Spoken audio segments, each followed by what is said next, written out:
stage. Dahil gusto ko ikaw lang kasama ko sa stage. Bakit ganun? Ano bang gusto mo? Joke. Ikaw naman masyado ka naman! Ayos lang. Nagpapasaya naman tayo ng mga kapamilya at mga kabayan natin. Thank you so much. Maraming salamat po sa lahat ng mga nandito. Kim Chiu took to Instagram and expressed how thankful she is to everyone in Dubai. She recognized the warm welcome that people there gave her and Paolo Avellino, for those who attended the show and for supporting the two teleseries, Lin Lang and What's Wrong with Secretary Kim. The actress also announced that their next stop would be Birmingham.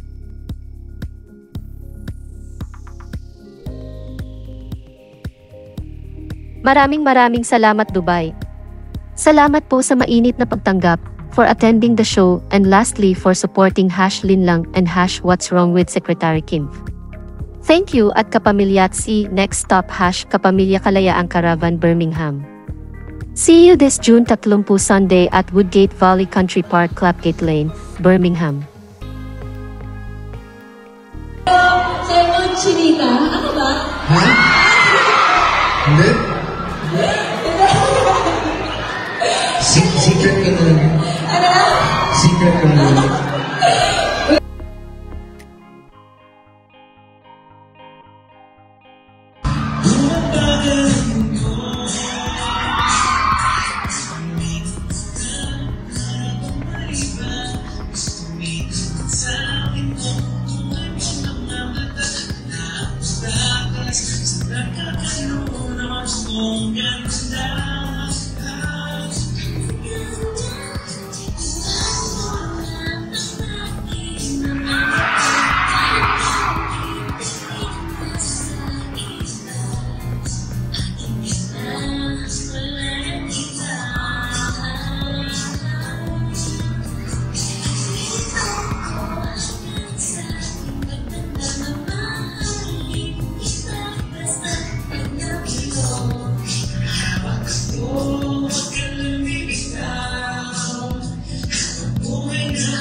Say hi, power to the fans.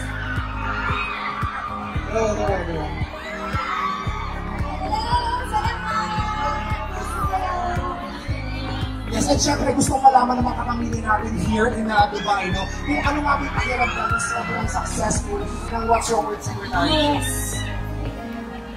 We're very thankful that Thank you so much!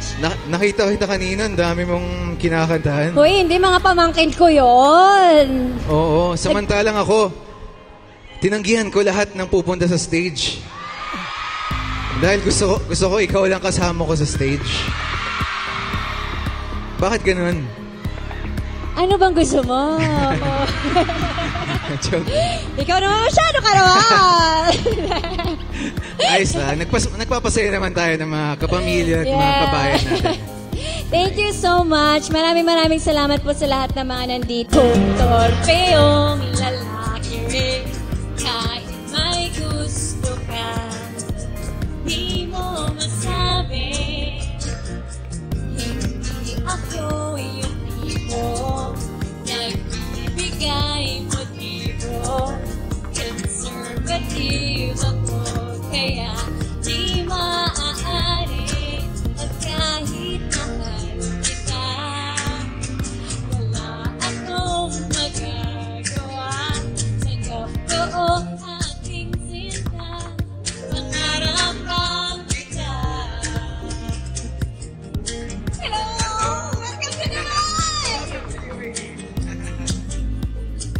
At kahit mahal kita, wala akong magagawa. Tanggap ko aking sinta, pangarap na kita.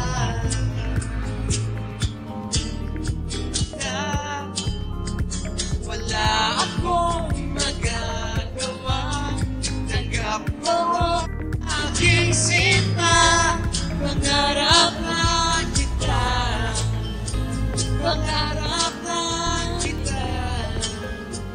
Pangarap na. Talaga? Pero yung kanta kahit mahal kita, so... Ay! Yan yung lyrics! Ay, yung lyrics. Ito naman yung lyrics. Pero sabi mo, Chinita? Ako ba? Ha? Ah!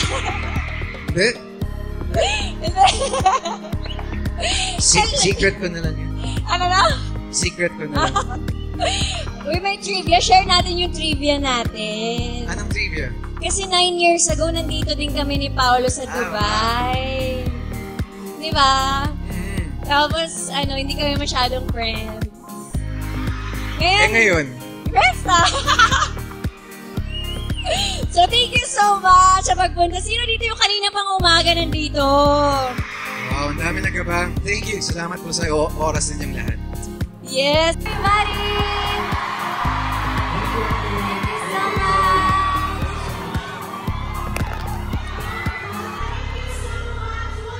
Bakit nga ba magaling kayo mapakilig sa kain?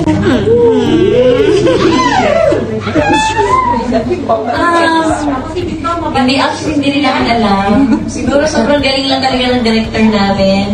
Siya naglalagay ng mga background music sa amin. And then, hindi namin alam kung bakit na support na sa amin. Pero sobrang kaming thankful na nai-inspire namin sila and kinikilig sila sa amin dalawa. And maraming salamat din syempre na merong nabuong grupo na sumusuporta sa amin. Yun. And to add to what Kim said, I think it's also yes, the constant effort on our part and maybe the willingness to collaborate with each other. Because, I'll give an example.